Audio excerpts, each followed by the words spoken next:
Being here, good, emotional, challenging day for our guys. Got some great situations, short yardage, red zone. Had some competitive drills that guys had to one-on-one, and no place to run, no place to hide. Trying to continue to uphold the standard of how we want to practice, what we want it to look like. With speed, physicality, right? Having one thing I talk to our guys about, emotional maturity, being able to control themselves with every bit of emotion that they have, but be able to focus on the next play, the details, the techniques, all the things that have to be applied for them to put themselves in a position to be successful. And we had some good examples of that today. We have some examples where we have to go get better in regards to that. But there's the work that we needed. I liked elements of what I saw on both sides of the ball. But we got tomorrow will be a helmet practice leading up into Sunday scrimmage, and we're ready for all of it. And it'll be it's going to be a real scrimmage come Sunday. With the scrimmage, is it situational? We're going to probably force some situations in it. You'll probably have a little bit where we kind of play ball and see how the play as it sets. But I want a pretty good workload in Sunday's scrimmage. So we'll kind of see how that plays and best way to be able to get what we need.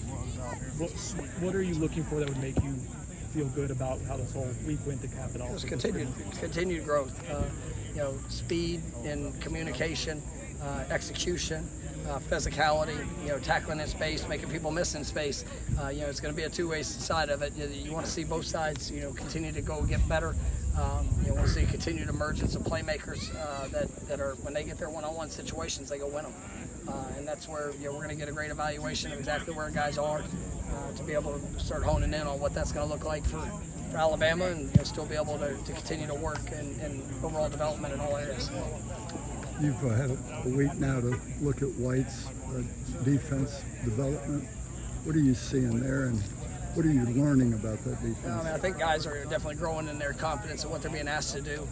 It's still you can talk about schemes, you can talk about the all the different alignments, but it still comes down to block destruction, physicality, great tracking, great angles, making sure that when we're hitting people, we're knocking them back, and doing that with utilizing technique and allowing us to showcase the explosiveness that our guys have. And I see guys that are growing in that.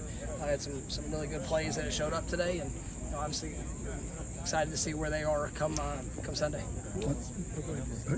Just to follow up on that, in terms of tackling technique and at practice, are you doing anything different this fall? No, there's some elements that we have put in, that's just to make sure that when we contact it, it's the type of contact that we want. And we're still, you got to practice smart. You got to keep guys off the ground. You got to make sure that you find your times of when you're going to get that that work, and we have that built in. But you also make sure we're putting ourselves in the best position to tackle, to be able to use that force. And I think we've seen some really good examples of it, and obviously some opportunities where we're going to need to grow and continue to get better through this fall camp. We've heard good things from you guys about Usman. I saw a tweet, a video today on Twitter of him looking good yesterday. How real of a shot does he have to make an impact this year? It's real. He's if he keeps progressing like he is, fully expect him to make a great impact.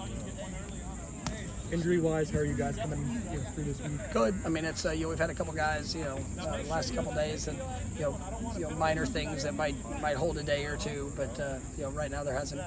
There's only a few that could put themselves in position, to be questionable. We'll address that when the time comes. But right now we're in pretty good shape. When you talk about playing emotion, you mentioned getting that maturity in there, but how do you toe the line? You want guys to be out there expressing themselves, playing fast with that fire, but how do you toe the line of making sure it's mature but letting them express themselves on the field? I want an emotional team. I want a team that goes out and puts everything they have into it. So you encourage it, and then you make sure that you have that maturity that I'm not going to allow my emotions to distract me from what I need to do. And that's where there's jobs, there's tasks, there's responsibilities, some specific details, and if I get caught up just being emotional, then you're missing out on the ultimate performance that's necessary. We're good. All right, thank you guys. Thank you, Coach.